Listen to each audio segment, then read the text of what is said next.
هل تتذكرون الشعور بعد نهاية الموسم الأول من هجوم العمالقة؟ صدمة، دموع، وتشويق لا يوصف. لكن ما إن بدأ الموسم الثاني حتى انقلبت كل الموازين. في هذا الفيديو سنغوص مع بعض في كل حلقة من حلقات الموسم الثاني، ونكشف أسراره لحظة بلحظة بمشاهد مؤثرة وقتالات رهيبة ومفاجآت ما كنا نحلم فيها أبدا. لا تنسوا اللايك والمتابعة، ولنبدأ ملخص الموسم الثاني من انمي هجوم العمالقة. الحلقة الأولى بعنوان العملاق الوحش. القصة تبدأ مباشرة من بعد سقوط الجدار. الجنود يكتشفون مفاجأة مرعبة: عملاق مدموج داخل الجدار نفسه. ومن جهة الجنوب يظهر كائن جديد كليا، العملاق الوحش، يتكلم ويتصرف بذكاء ويقود الهجوم ضد البشر. عالم هجوم العمالقة لم يعد كما نعرفه. الحلقة الثانية بعنوان الجندي. في قرية كوني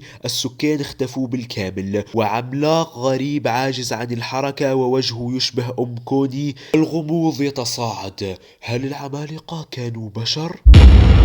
في الحلقة الثالثة والرابعة بعنوان الحصار والشكوك. مجموعة من الجنود محاصرين في برج قديم، من ضمنهم كريستا ويمير. مع تصاعد الهجوم تظهر علامات أن يمير تخفي شيئا كبيرا، وتحس أن حياتها على المحك. في الحلقة الخامسة والتي بعنوان تحول يمير. وسط الفوضى يمير تقفز من البرج وتتحول إلى عملاق. أول مرة نشوف هذا، وتقاتل ببسالة لحماية كريستا والجنود. لحظة بطولية ومؤثرة جدا. الحلقة السادسة بعنوان الاعتراف. أكثر مشهد صادم في الموسم. راينر بكل بساطة يقول لإيرين: أنا العملاق المدرع، وبرتولت هو العملاق الضخم. لحظة مذهلة وتحول مفاجئ وسط صدمة الجميع. في الحلقة السابعة التي بعنوان المعركة، إيرين يتحول ويبدأ معركة شرسة ضد راينر. عنف، تكتيك،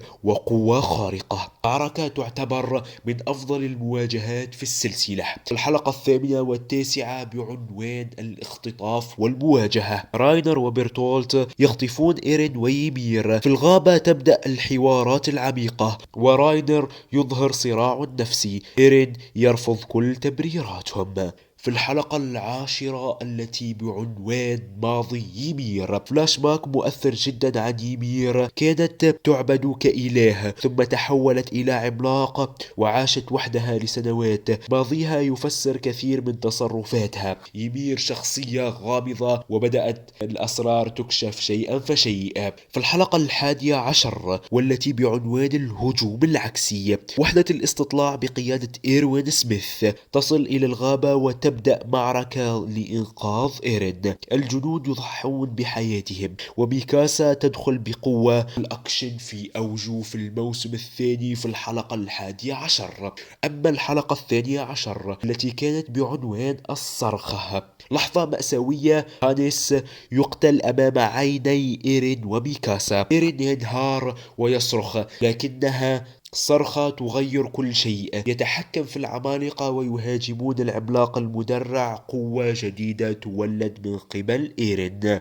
الموسم الثاني كان مليان بالإجابات، لكنه خلق أسئلة أكبر. من هو العملاق الوحش؟ ما سر قوة إيرين؟ وما القادم خلف الجدران؟ إذا عجبك الفيديو لا تنسى اللايك والاشتراك، وشاركنا في التعليقات أي لحظة كانت الأقوى بالنسبة لك في الموسم الثاني. وهل توقعت اعتراف راينر وبيرتولت؟ نشوفكم في الفيديو الجاي مع تلخيص الموسم الثالث من انمي هجوم العمالقة شباب. وأشكركم على نجاح الجزء الأول والتلخيص الأول للموسم الأول من انمي هجوم العمالقة. حقق لنا 1000 مشاهدة شباب. إنجاز رائع جدا بالنسبة لي، بأول المقاطع الطويلة في القناة.